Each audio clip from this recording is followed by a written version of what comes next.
అమిత్ షాకి ఒక పెద్ద సవాల్ విసురుతున్నారు మణిపూర్లో ఉన్నటువంటి కుకీ మిలిటెంట్లు. అమిత్ షా సీరియస్గా ఇన్వాల్వ్ అవ్వాల్సిన పరిస్థితి తెచ్చిపెడుతున్నారు.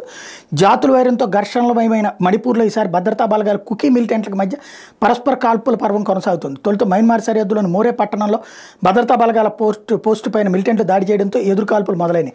గత ఏడాది అక్టోబర్లో Moreh sub division police officer Chingtham ఆనంద్ను కుకీ మిలిటెంట్లు హత్య చేసిన ఘటనలో మంగళవారం మోరే పట్టణంలో పోలీసులు ఇద్దరు అనుమానితులను అరెస్ట్ చేశారు. ఈ అరెస్టును తీవ్రంగా వ్యతిరేకిస్తూ కొందరు మహిళల బృందం పోలీస్ స్టేషన్ వద్ద నిరసనకు దిగారు. ఈ నేపథ్యంలో బుధవారం మోరేపట్నంలోని భద్రతా బలగాల పోస్టుపై కాల్పులు జరిపారు. రాకెట్ ఆధారిత గ్రెనేడ్లు విసిరారు. బలగాల పోస్టు వద్ద వాహనాలు సైతం ధ్వంసమయ్యాయి. వెంటనే తేరుకున్న బలగాలు మిలిటెంట్లపై కాల్పులు జరిపాయి. మోరేపట్నం సహా చికింగ్ గ్రామంలో వార్డు నెంబర్ 7లోనూ ఇలా ఎదురు కాల్పులు కొనసాగుతున్నాయని పోలీసులు ప్రకటించారు.